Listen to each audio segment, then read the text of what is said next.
মাথার চুলগুলো সাদা হয়ে গেছে, ব্রুগুলো সাদা হয়ে গেছে। ওই গুনাহগার উম্মত, বয়সের তারতম্য না, বয়স দিয়ে আমি নবী হাদিস বলি নাই। যে বের হয়ে যাবে কোরআন হাদিস শিখার জন্য, জানার জন্য, শোনার জন্য, সে যেন দুনিয়ার কোন রাস্তায় বের হলো না। সালাকাল্লাহু তরিকাম মিন তুরুকিল জান্নাহ, সেজন্য আল্লাহ তাআলার অসংখ্য জান্নাতের পথের মধ্যে একটা পথেই বের হয়ে গেল। খেয়াল করে শুনেন, আমরা যে প্যান্ডেলের নিচে বসেছি এটা হলো জান্নাতের বাগান। বাড়ি থেকে আমরা হাঁটি হাঁটি পা পা করে এসেছি। আমরা রাধানগরের কাঁচা মাটি দিয়ে হেঁটে আসি নাই, আমরা আসছি জান্নাতের একটা রাস্তা দিয়া। সুবহানাল্লাহ। কে বলেছেন? মুহাম্মদুর রাসূলুল্লাহ সাল্লাল্লাহু আলাইহি ওয়াসাল্লাম বলেছেন। আগে একটু ফাজাইল শোনেন, কেন মাহফিলে আসবেন। আমার দেশে অনেক মানুষ কয় এত মাহফিলের দরকার কি? মাহফিল বাড়ার কারণে মমতাজের গান এখন আর চোখে দেখা যায় না, ঠিক না বেঠিক? মাহফিল বেশি হওয়ার কারণে এখন গায়িকাদের গায়ক, নায়িকাদের ড্যান্স এবং অন্যান্য কোন বাদ্যযন্ত্র, ডোল তবলা, বিভিন্ন গানের আসর। আগে চাল তুলে গানের আসর করত, এলাকায় টাকা তুইলা গান গায়ক এনে গানের আসর করত। এখন যুবকেরা গান, নাচ, ড্যান্স এগুলো বাদ দিয়ে যখন কোরআনের তাফসীর করে, দেখা যায় এখন ওই সমাজে, ওই রাষ্ট্রে, ওই জায়গায় রহমত কম হয় না বেশি হয়? এত আসতে বললেন কেন? কম না বেশি? দেখছেন না কিছুদিন আগে তিব্বতে ভূমিকম্প হইয়া কত মানুষ মারা গেছে। পৃথিবীতে সবচাইতে বেশি কোরআনের মাহফিল হয় বাংলাদেশে। সুবহানাল্লাহ করবেন না? কোরআনের মাহফিল বেশি হয় বাংলাদেশে। কোরআনের মাহফিলে 144 জারি করো, মাহফিল কমাইতে পারে নাই। কোরআনের মাহফিলে পুলিশ বাধা দিও, মাহফিল কমাইতে পারে নাই। এই সাগর ঘেষিত বেষ্টিত, তিন দিকে শত্রু বাহিনী বেষ্টিত, দক্ষিণে বঙ্গোপসাগর বেষ্টিত ছোট্ট একটা মানচিত্রের দেশ বাংলাদেশে বেশি মাহফিল হওয়ার কারণে, কোরআনের আলোচনা হওয়ার কারণে আশেপাশে ভূমিকম্পে, ভূমিধসে, জলোচ্ছ্বাসে হাজার হাজার মানুষ মরে যায়। আর আমার ছোট্ট দেশটাকে যিনি বাঁচায়া দেন, আওয়াজ করে বলুন তিনি কে? সুবহানাল্লাহ পড়বেন না? তাহলে আমরা জান্নাতের বাগানে বসেছি। সন্দেহ আছে কারো? কার কার সন্দেহ আছে একটু হাত তোলেন। মাশাআল্লাহ, সচেতন শ্রোতা। আমরা জান্নাতের প্যান্ডেলে বসেছি, জান্নাতের বাগানে বসেছি। আমরা যখন ঘর থেকে বের হয়েছি, জান্নাতের পথে পা দিয়ে, জান্নাতের পথে পা রেখে হাঁটি হাঁটি পা পা করে এখানে এসেছি। নবী আমার বলেন, যখন নাকি জান্নাতের রাস্তায় আল্লাহর গোলামেরা, আমার উম্মতেরা বের হয়ে যায়, তখন আল্লাহ তাআলার নূরের ফেরেশতারা তাদের নূরের পাখাগুলো আমার সেই উম্মতের পায়ের নিচে বিছায়া দেয়। সুবহানাল্লাহ। আমরা ধন্য। বলেন আমরা কি ধন্য? নাকি আমরা লসে আছি? না, আমরা লাভে আছি। এই মুহূর্তে যারা চা স্টলে আছে, বলেন তো তারা লাভে আছে না লসে? মাশাআল্লাহ, একটু বুঝে লাইছি। বলেন তো যারা চা স্টলে বসে গীবত গাইতেছে, আছে না নাই? এখানে যত মানুষ, আমার বিশ্বাস ওই যে ক্লাব ঘরের সামনে দোকানগুলো আছে এবং সেখানে যে একটা মেলা হইতেছে, এখন মাহফিল মানে আলাদা একটা মেলা হয়।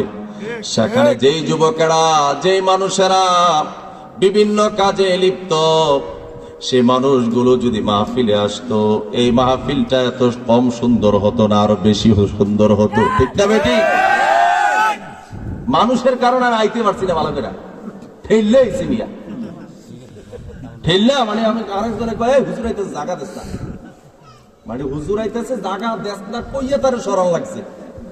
এরপরে আমি আইছি, তাও জামাতরা কোন রকম ধরছি। আমি আগে রওনা দিছি, ঠেললে ঠুলে তারপর আইছি। তাহলে তারাও তো মানুষ, আমরাও তো মানুষ। তারা হলো কম দামি, আমরা হলাম বেশি দামি, আমরা হলাম সোনায় সোহাগা। কারণ কোরআনের মাহফিলে যারা বসে তারা আল্লাহ তাআলার রহমত দ্বারা বেষ্টিত হয়ে যায়, রহমতের নূরের ফেরেশতারা তাদের জন্য দোয়া করতে থাকে। সুবহানাল্লাহ। চলে আসবে ইনশাআল্লাহ।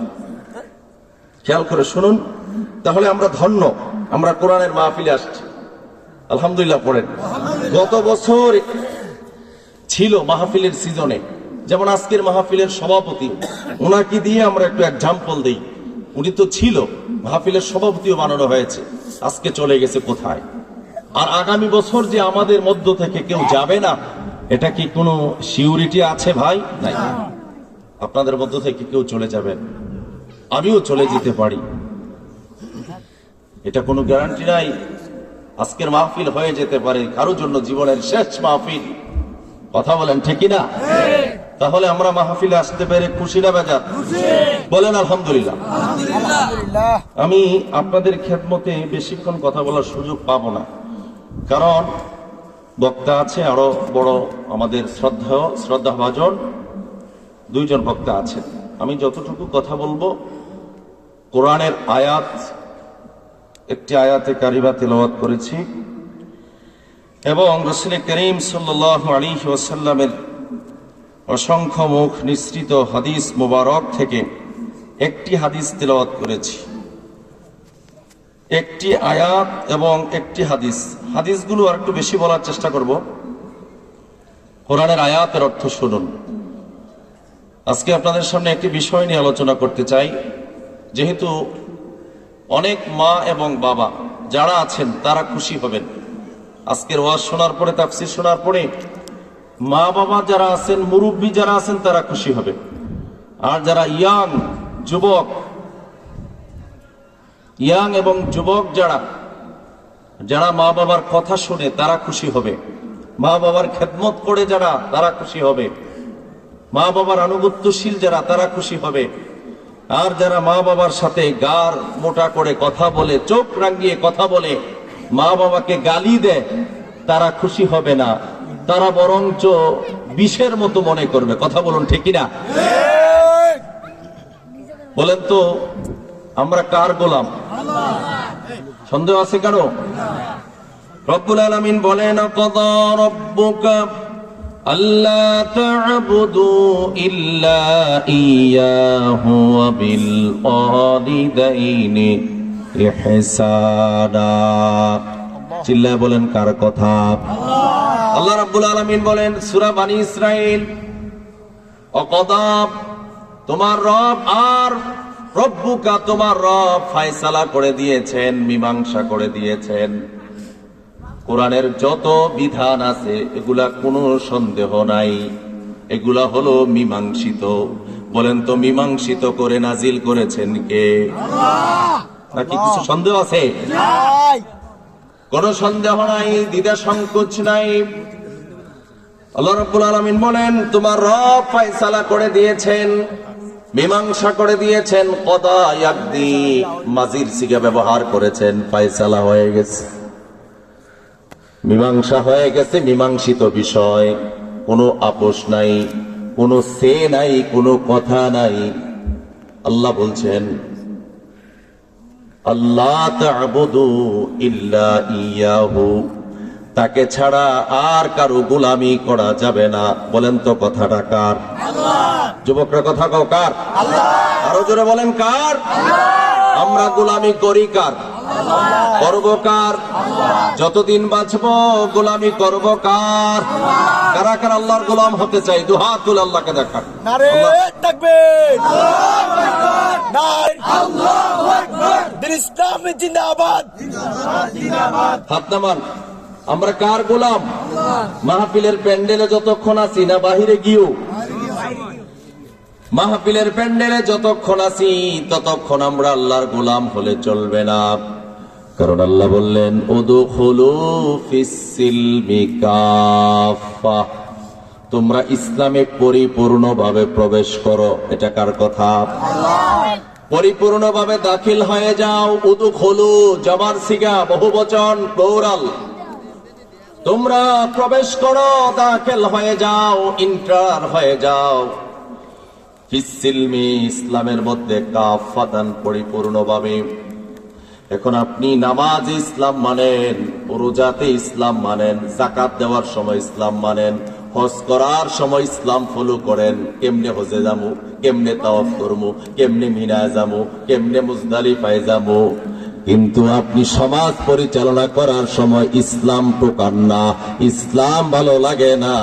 আপনি দরবার করার সময় ইসলাম ভালো লাগে না। বুঝতে হবে আপনি এখনো মুসলমান হন নাই, আপনি মুনাফিকদের দালাল। ঠিক না? বলেন তো, আমার দেশে এমন মুনাফিক মার্কা মুসলমান আছে না নাই? অভাব নাই। আল্লাহ রাব্বুল আলামিন বলেন গোলামি করতে হবে আমি আল্লাহর, এটা ফায়সালা হয়ে গেছে। কোরআনে আছে না নাই? ওয়াকাদা রাব্বুকা আল্লা তা'বুদু ইল্লা ইয়াহু, এখানে ইল্লা ব্যবহার করেছেন, ইসতিসনা। ইয়াহু, আমি আল্লাহ ছাড়া আর কারো গোলামি করা যাবে না। এখন আসেন, গোলামি আপনি কি বুঝেন, আমি কি বুঝি? গোলামি হলো 24 আওয়ার্স গোলাম আমরা কার? নামাজে আমি গোলাম আল্লাহর, নামাজ থেকে বের হওয়ার পরে গোলাম কার? জমিনে যখন হাল চাষ করতে যাব তখনও আমি গোলাম কার? যখন আমি আমার ব্যবসাঙ্গনে যাব তখনও আমি গোলাম কার? যখন আমি আমার সচিবালয়ে যাব তখনও গোলাম কার? যখন আমি আমার ব্যাংকে যাব তখনও গোলাম কার? কার গোলাম? কার গোলাম? গোলামি করবো কার? আমার দেশে গোলামি হয় না। আমার দেশে কেমন গোলামি করে জানেন? যে বাসে উঠছে, মাথাটা জানালা দিয়ে বাইরে দিয়ে রাখছে, পুরো শরীর ভিতরে। কোন তো বিপদ হওয়ার সম্ভাবনা আছে না নাই? বুঝেন নাই মনে কথা? বাসে উঠছেন, ঢাকা যাবেন, পুরা দেহটা আপনার বাসের ভিতরে আছে, মাথাটা বাহিরে। আপনার মাথা আপনার দেহর সাথে না থাকার সম্ভাবনা বেশি। মাথা শেষ মানে আপনি শেষ। এখন কইবেন হুজুর পুরা শরীর তো ভিতরে, মাথাটা নেয় বাইরে, সমস্যাটা কি? আমি বলি বড় বিপদ, বড় মহা সমস্যা। কারণ পুরা শরীর যদি আপনার বাসের ভিতরে থাকে নিরাপদে ঢাকা যাবেন, আর যদি একটা অঙ্গ মাথা অথবা হাত বাসের বাহিরে জানালা দিয়ে রাখেন, আপনি নিরাপদে ঢাকা যেতে পারবেন না। বাসায় যাওয়ার আগেই আপনাকে হসপিটালে ভর্তি হওয়া লাগবে। ঠিক না বেঠিক? কথা বলা কেন? ঠিকই না? এখন আপনি নামাজ, রোজা, হজ, যাকাত, তাসবিহ, তাহলিল, দাড়ি, টুপি, পাগড়ি, মাসওয়াক, জুব্বা, এগুলাতে ইসলাম ভালো লাগে, গোলামি আল্লাহর ভালো লাগে। কিন্তু দরবার করতে যখন যান, পান খান, চা খান, সিগারেট খান, কয় কিছু দিছিনি? জিঙ্গা কিছু দিছিনি? কয় কি দিছিনি? কয় বাম হাত দিয়া নিজ দিয়া কিছু দিছিনি? কোন তো এরম খাওয়িন না কিছু দরবারি আছে না? আজকে কোন শরম লাগে? আছে না? টাকা ছাড়া দরবার করে না, টাকা ছাড়া মেল করে না। আমার সমাজে যদি টাকা ছাড়া দরবার করত, ন্যায় বিচার করত, কোন মানুষ মাজলুম হতো না, কোন মানুষ জালেম জুলুম করে সে সাহসিকতা দিয়ে হাঁটতে পারত না। সবাই ইনসাফ যদি করত, তাহলে এই সমাজ, এই রাষ্ট্র একটা জান্নাতের বাগান হয়ে যেত। ঠিক না বেঠিক? ঠিক কিনা বলুন? কিন্তু নাই।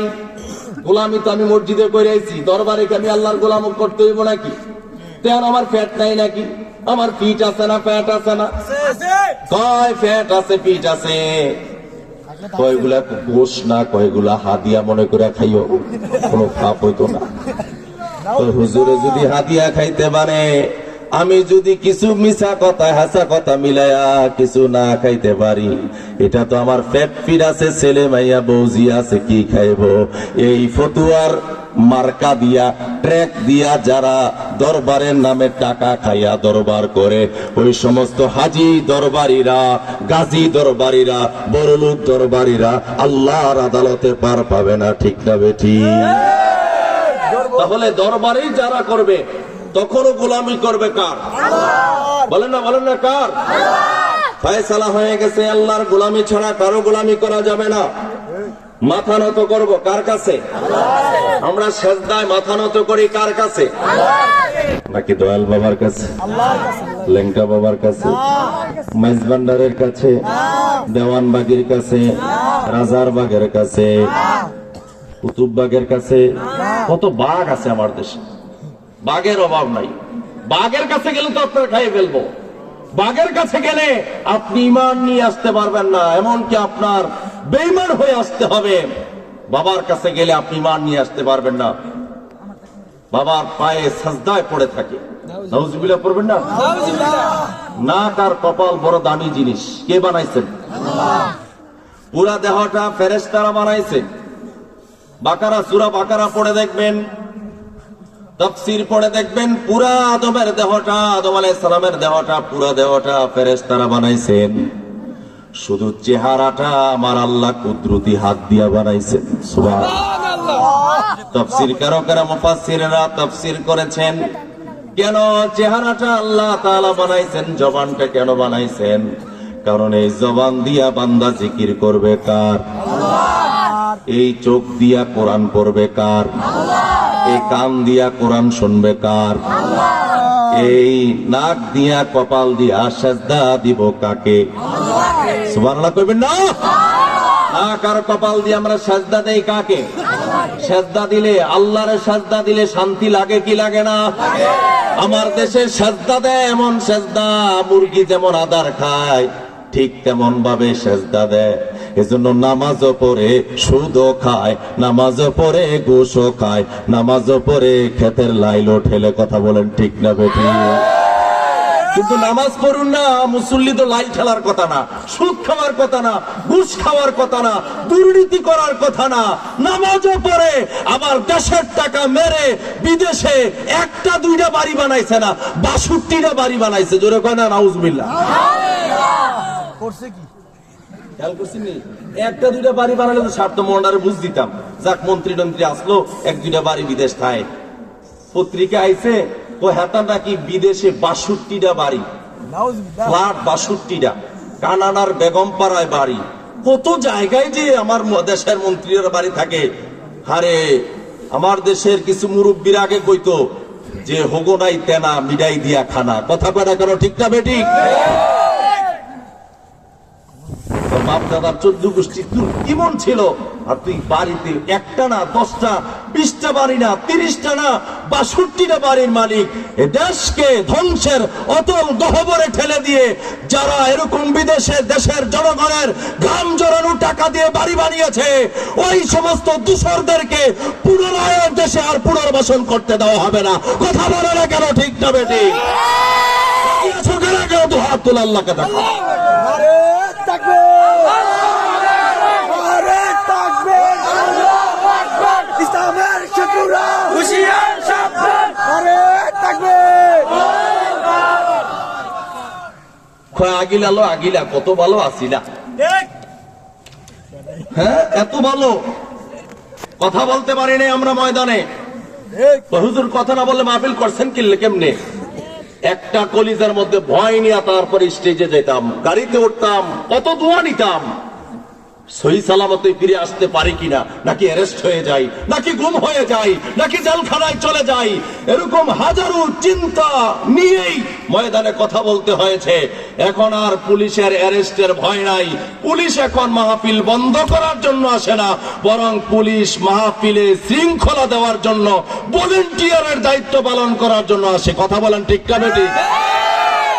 আমরা দেখেছি মিজানুর রহমান আজহারী যখন কক্সবাজার পেকুয়াতে মাহফিল করে, যশোরে মাহফিল করে, তখন দেখেছি একজন দুইজন শুধু পুলিশ না, পুলিশের প্লাটন, গাড়িয়ে গাড়িয়ে পুলিশ, বিজিবি, সেনাবাহিনী সব গিয়ে মাহফিলের আয়োজন ঠিক আছে কিনা, সিকিউরিটি ঠিক আছে কিনা, গার্ড অফ অনার দিয়ে বক্তাকে স্টেজে উঠায়, মানুষগুলাকে সিকিউরিটি দেয়। এই পরিবেশ আমরা বাংলাদেশে দেখতে চেয়েছি, আল্লাহ দিয়েছেন। এই পরিবেশ যেন বাংলাদেশ থেকে আর বিনষ্ট না হয়ে যায়, এই পরিবেশ যেন আগামী শত শত প্রজন্ম দেখতে পায়। বলেন আমিন, বলেন আমিন। আরে পুলিশ ড্রাইভার আমাদেরকে সিকিউরিটি দেওয়ার জন্য, কোরআনের বাগানের কোরআনের মাহফিলে সিকিউরিটি দেওয়ার জন্য পুলিশ আইসা মাহফিল বন্ধ, বালুর টাক দিয়া মাহফিল বন্ধ, 144 জারি করে মাহফিল বন্ধ। আল্লাহর কসম করে বলি, আল্লাহ তাআলা ফেরাউনকে ধরে নাই, ধরছে, ছাড়ে নাই। আল্লাহ তাআলা বিগত স্বৈরাচারদেরকে ধরে নাই। বলে হুজুর এত দোয়া করেন, দোয়া যায় কো, এত পীর দোয়া করে দোয়া যায় কো।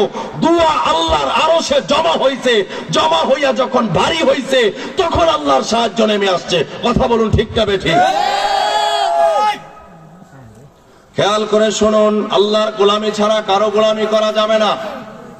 Complete code of life, Islam is the complete code of life. ইসলাম হলো একটি পূর্ণাঙ্গ জীবন ব্যবস্থার নাম। হিন্দু ধর্ম, বৌদ্ধ ধর্ম, খ্রিস্টান ধর্ম, যত ধর্ম আছে সব ধর্ম হলো মানুষের তৈরি করা ধর্ম। আমার সামনে আমার প্রাণের লোকেরা, আমার কলিজার যুবকেরা আওয়াজ করে বলো, ইসলাম কার ধর্ম? কার মনোনীত ধর্ম? আল্লাহ জানাই দিলেন, ইন্নাদ-দীনা ইনদাল্লাহিল ইসলাম।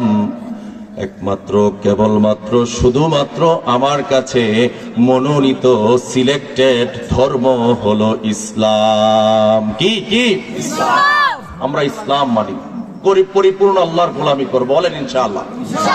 সে আল্লাহ রাব্বুল আলামিন বলছেন, আমার গোলামির পরেই তোমাদেরকে আমি একটি রেসপন্সিবিলিটি, দায়িত্ব দিলাম। ও দুনিয়ার আমার গোলামেরা কান খাড়া করে শোনো। ওয়াবিল ওয়ালিদাইনি ইহসানা, মা এবং বাবা, ওয়ালিদাইন, ওয়ালাদুন, ওয়ালিদাইন তাসনিয়া, দ্বিবচন, মা এবং বাবা। এখানে আমরা যারা বসা আছি, মা বাবা ছাড়া দুনিয়াতে আসতে পারি নাই। আল্লাহ তাআলা 3 কিসিমের মানুষ বানাইছেন। আদমকে আল্লাহ তাআলা বানাইছেন যখন মাও নাই, বাবাও নাই। হাওয়াকে যখন আল্লাহ বানাইছেন, মা হাওয়া আলাইহাস সালাম, আমাদের মা, তিনাকে আল্লাহ তাআলা মা বাবা ছাড়া বানাইছেন। এটা আল্লাহর ক্ষমতা। 2 নাম্বার হলো আল্লাহ তাআলা হযরত ঈসা ইবনে মারিয়ামকে আল্লাহ তাআলা বাবা ছাড়া বানাইছেন। কুদরতি ফুৎকারের মাধ্যমে মারিয়ামের মাধ্যমে, মারিয়ামের গর্ভে আল্লাহ তাআলা ঈসা নবীকে দান করেছেন। 3 নাম্বার, আমরা যারা আছি আমাদের মাও আছে, বাবাও আছে। কথা বলুন ঠিক কিনা? এই ওয়ালিদাইন, ওয়াবিল ওয়ালিদাইনি ইহসানা, মা এবং বাবার সাথে ইহসান পূর্ণ আচরণ করো। ইহসানের ব্যাখ্যায় আসছে, মা বাবার সাথে কথা বলার ক্ষেত্রে নম্র ভাষায় কথা বলো। মা বাবার সাথে চাউনির ক্ষেত্রে চোখটাকে মোটা করে না, রাঙ্গিয়ে না, স্বাভাবিক মায়াবী দৃষ্টিতে মা এবং বাবার দিকে তাকাও। সুবহানাল্লাহ পড়বেন না? যাদের মা এবং বাবা চলে গেছে, আজকের মাহফিলে স্টেজে বসা আছে মাওলানা আলমগীর, মাও হারিয়েছে, বাবাও হারিয়েছে। আমি মাহবুবী, বাবা হারিয়েছি। মাওলানা শফিক, বাবা হারিয়েছে। ডানে বামে আমার সামনে বসা বাবা মা হারানো অনেক সন্তানেরা আছেন। মা বাবার খেদমত করা এটা গল্প না, এটা হলো একটা ইবাদত। বলেন এটা কি? সবাই কইছে না কেন? এটা কি? বলেন ইবাদত। এটা কি? তাফসীর। মা বাবার সাথে ভালো আচরণ করা এটা হলো ইবাদত। মা এবং বাবা যদি মুশরিকও হয়, কাফের হয়, বেঈমানও হয়, মা বাবার সাথে কখনো চোখ রাঙ্গিয়ে, গার ফুলিয়ে, জোর কণ্ঠে কথা বলা যাবে না। এটা নিষেধ করেছেন কে? নিষেধ করেছেন আল্লাহ, নিষেধ করেছেন নবী মুহাম্মদুর রাসূলুল্লাহ সাল্লাল্লাহু আলাইহি ওয়াসাল্লাম। যার জ্বলন্ত প্রমাণ হলো সবচাইতে বেশি হাদিস বর্ণনাকারী সাহাবী হযরতে আবু হুরায়রা। সুবহানাল্লাহ। নবীজির মুখ নিঃসৃত হাদিস 5374টা হাদিস হযরতে আবু হুরায়রা নবীজির মুখ থেকে হেফজ করেছেন এবং বর্ণনা করেছেন। সুবহানাল্লাহ পড়েন। আমি এবং আপনি বড় বড় মুহাদ্দিস যারা কয়টা হাদিস মুখস্থ জানে? হযরত আবু হুরায়রা 5374টি হাদিস নবীজির জবান থেকে হেফজ করেছেন।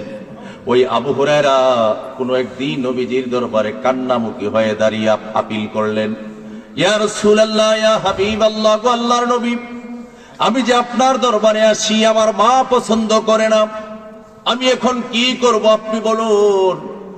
আল্লাহ নবী বলেন, তোমার মা কি? বলে, আমার মা হলো মুশরিকা।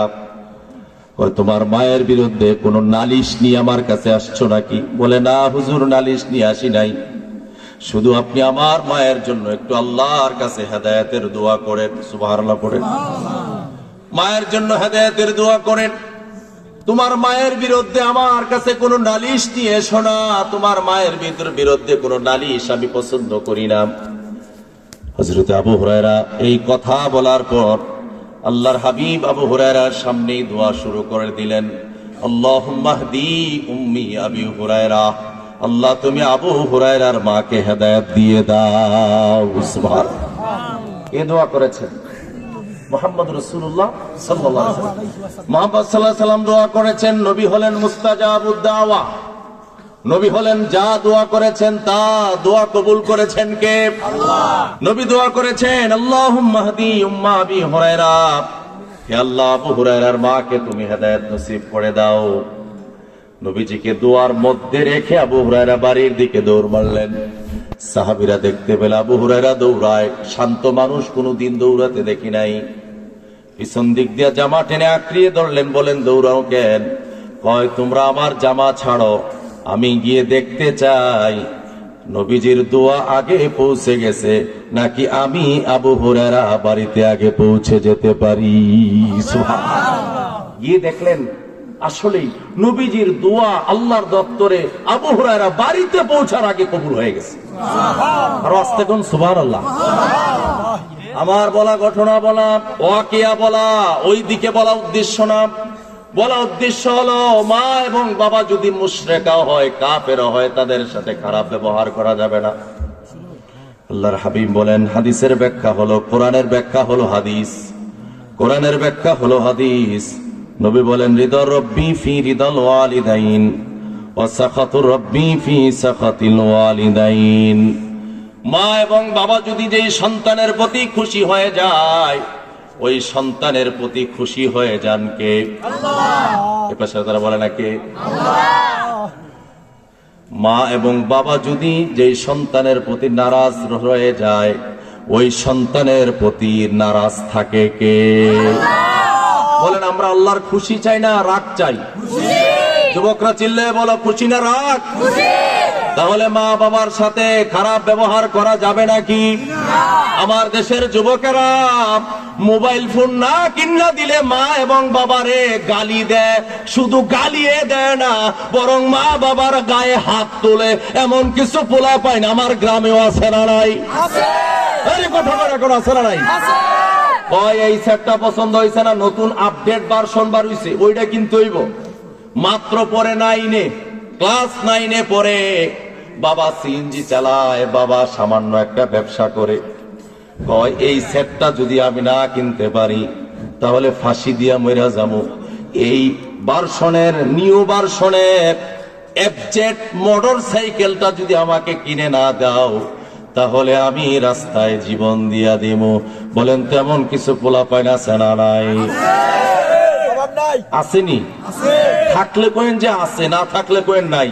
অসংখ্য পত্রিকায় নিউজ আসে যে আমার দেশে মোবাইল ফোন না কিনা দেওয়ার কারণে মা এবং বাবার গলায় ছুরি পর্যন্ত ধরেছে, এমনও নিউজ আমাদের কাছে আসে। কথা বলেন ঠিক না বেঠিক? ওই মা বাবা ওই সন্তানের জন্য জাহান্নাম ছাড়া আর কিছুই না। আমি বলি আল্লাহ বলেন, আমি বলি না, আল্লাহ বলেন, ওয়াবিল ওয়ালিদাইনি ইহসানা, মা বাবার সাথে নম্র আচরণ করো, নম্র কথা বলো, নম্র সুরে কথা বলো।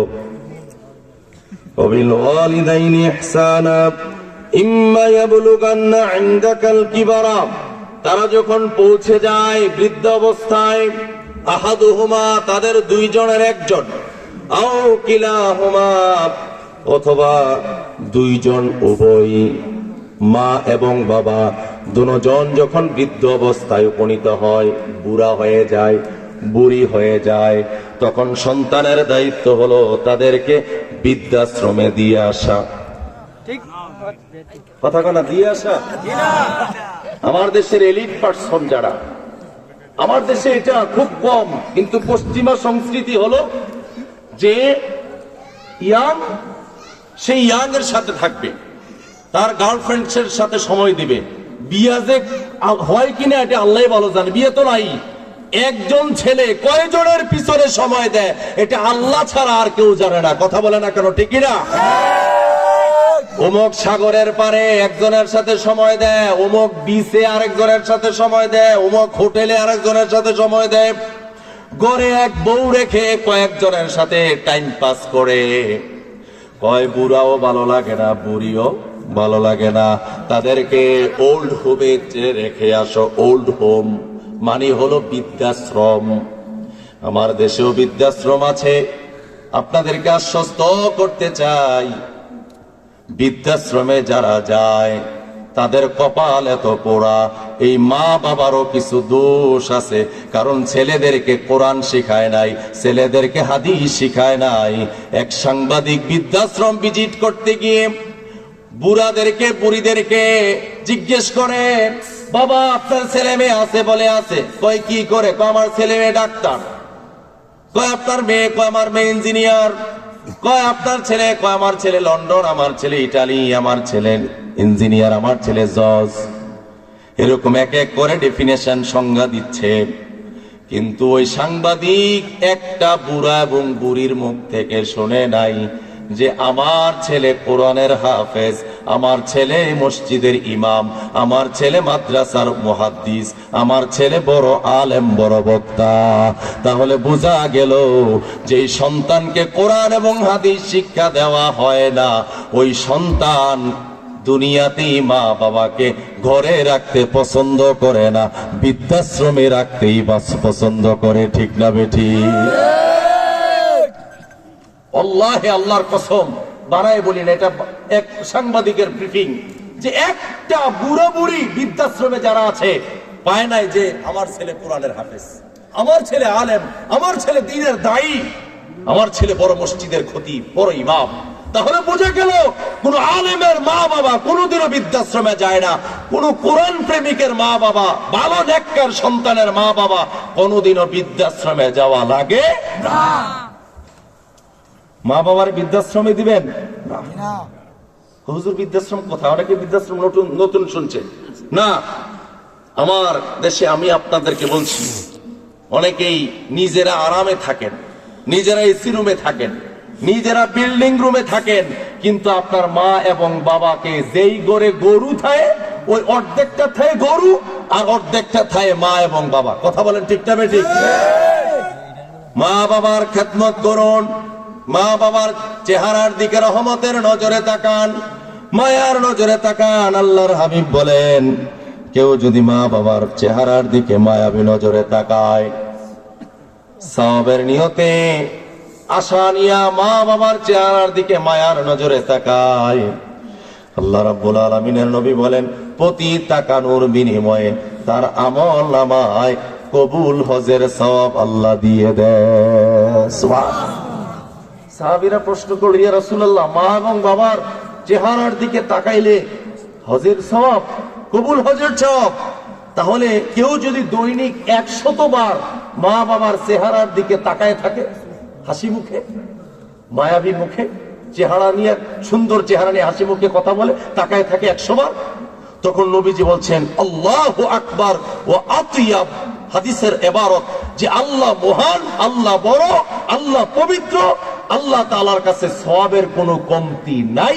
দ্যাট মিন্স এর অর্থ দাঁড়ায় হলো এই, কেউ যদি মা বাবার চেহারার দিকে দৈনিক 100 বার মায়ার নজরে তাকায়, তার আমল নামে আল্লাহ তাআলা 100 কবুল হজের সওয়াব লিখে দেয়।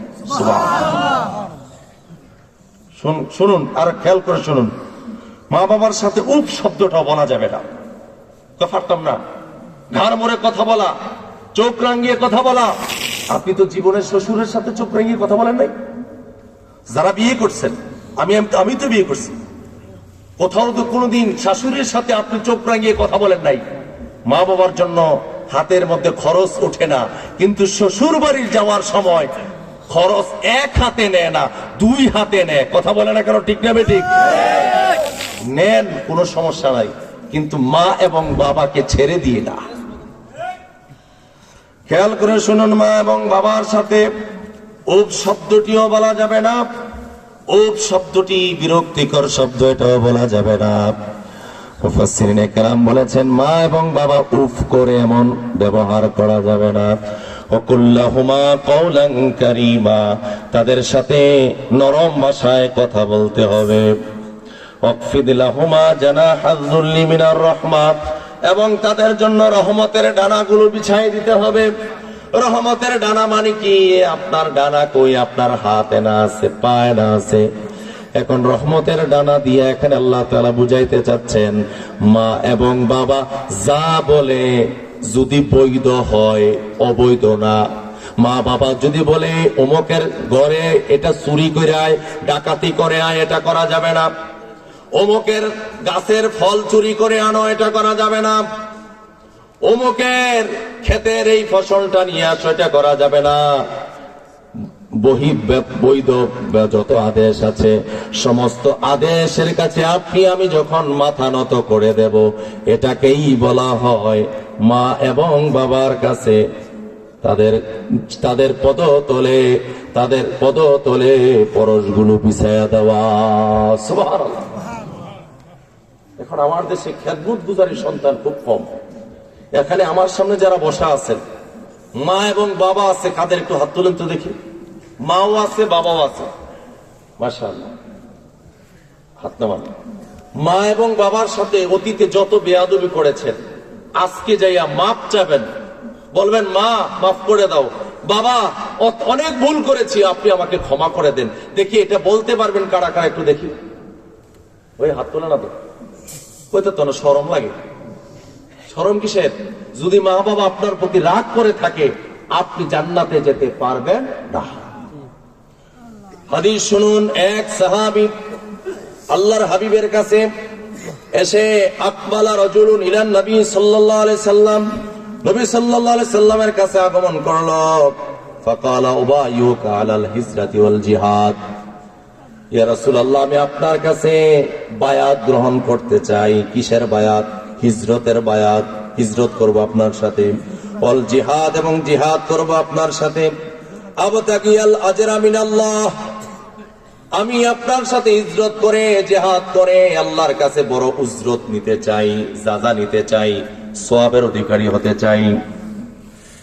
ফাতাবতাগিল আজরা মিনাল্লাহ, ক্বালা নাআম। তখন আল্লাহ রাসূল বলেন, তুমি আল্লাহর কাছে উজরত চাও, সওয়াব চাও, যাজা চাও। নবী বলেন, ফাহাল মিন ওয়ালিদাইকা আহাদুন হাইয়ুন, তোমার বাড়িতে তোমার মা এবং বাবা দুইজনের একজন জীবিত আসেনি? কিরে ভাই, আপনাদের মনোযোগ আসেনি? হাদিস বলতেছি। তোমাদের মা, তোমার ওই আগন্তুক ব্যক্তিকে বলতেছে তোমার বাড়িতে তোমার মা এবং বাবা দুইজনের একজন আসেনি? ওই আগন্তুক সাহাবী বলতেছে, ক্বালা নাআম বাল কিলাহুমা, হ্যাঁ ইয়া রাসূলুল্লাহ, আমার বাড়িতে আপনি জিগাইছেন একজন আসেনি, আমার বাড়িতে দুজনই আছে, মাও আছে বাবাও আছে। বলেন আলহামদুলিল্লাহ। মাও আছে বাবাও আছে। এখন রাসূল বলেন, ক্বালা ফাতাবতাগিল আজরা মিনাল্লাহ, তুমি কি আল্লাহর কাছে সওয়াব চাও, উজরত চাও, নেকি চাও? ওই সাহাবী বলল, ক্বালা নাআম, হ্যাঁ চাই। ক্বালা ফারজি ইলা ওয়ালিদাইকা, তুমি তোমার বাবা মার কাছে ফিরে যাও। ফাআহসিন সুহবাতাহুমা, রাওয়াহু মুসলিম। বুখারী শরীফের পরে যেই কিতাবের স্থান, যেই কিতাবের মর্যাদা, ওই কিতাবটার নাম হলো মুসলিম শরীফ। ওই মুসলিম শরীফের হাদিস। নবীজি বললেন, ও আমার সাহাবী, তাড়াতাড়ি বাড়িতে চলে যাও, ওই বৃদ্ধ মা বাবার খেদমতে তুমি নিয়োজিত হয়ে যাও, তাদের কথা মতো কাজ করো, তাদেরকে খুশি করো। আমার সাথে হিজরত করলে, আমার সাথে জিহাদের ময়দানে গিয়া জিহাদ করলে যেই সওয়াব হতো, সেই সওয়াব আল্লাহ তোমাকে আল্লাহ দান করে দিবে। সুবহানাল্লাহ। জোরে কন্যা সুবহানাল্লাহ। ওই হুজুর, এগুলা তো আগিলা দিনের ওয়াজ, মা বাবার ওয়াজ।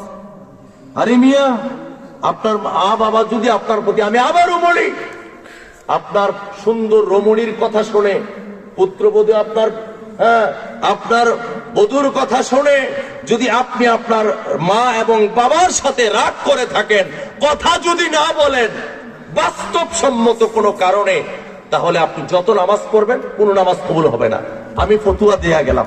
আজকে এখানে আসতেছে ডক্টর মুফতি, বাংলাদেশের খ্যাতনামা একজন মুফতি আসতেছেন, জাকারিয়া নূর, চলে আসছেন, এবং মুফতি মহিউদ্দিন সাহেব আসছেন, আমাদের এলাকার গর্ব, তামিরুল মিল্লাত কামিল মাদ্রাসার প্রধান ফকি, উনিও ফতুয়া দিবেন। আমি যেই ফতুয়াটা দিয়ে যাই আপনারা শুনুন। মা এবং বাবা রাগ করে আছে, আপনি নামাজ পড়তেছেন, তাহাজ্জুদ পড়তেছেন, মুখে লম্বা দাড়ি, মাথায় পাগড়ি, মেসওয়াক, জুব্বা সব ঠিক আছে, কিন্তু মা বাবা আপনার প্রতি নারাজ। এই তাফসীর মাহফিল থেকে আল্লাহর নামে ঘোষণা করতে চাই, আল্লাহকে হাজির নাজির জেনে বলতে চাই, আপনার কোনো ইবাদত আল্লাহর দরবারে কবুল হবে না।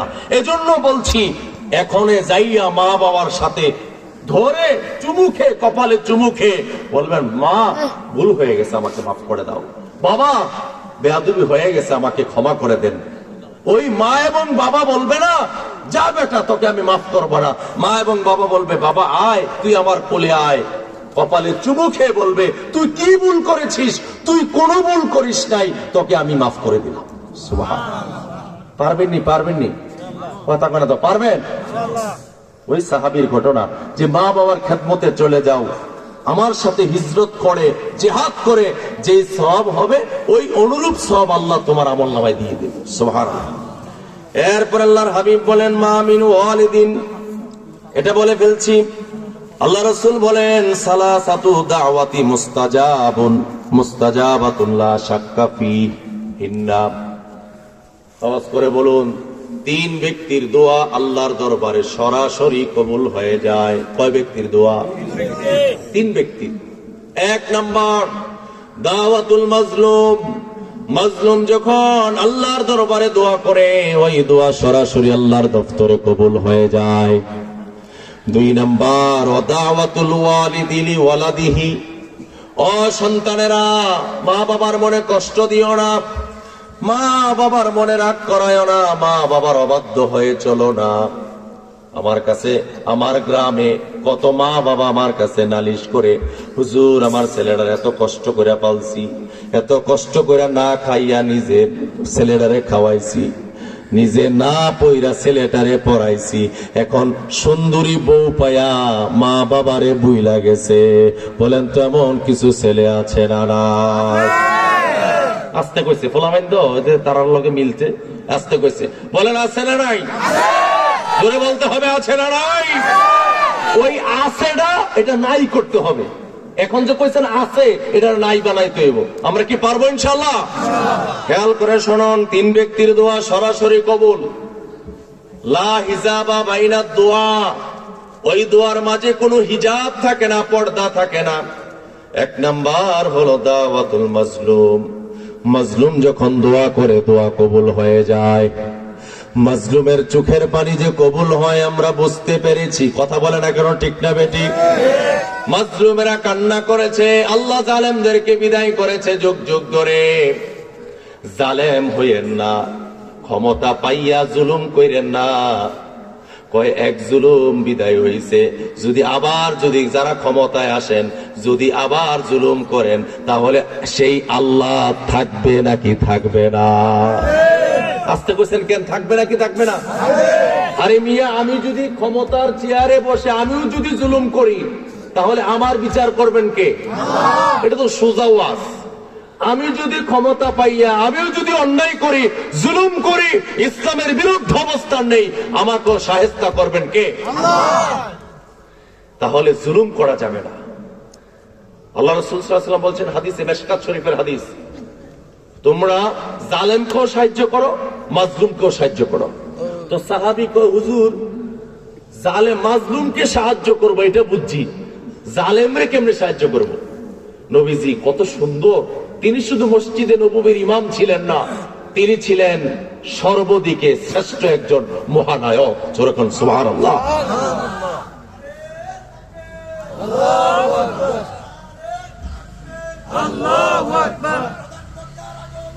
শুভেচ্ছা স্বাগতম শুভেচ্ছা স্বাগতম রাধানগরবাসীর পক্ষ থেকে লাল গোলাপ শুভেচ্ছা নারে তাকবীর আল্লাহু আকবার জি আলহামদুলিল্লাহ বলেন আলহামদুলিল্লাহ।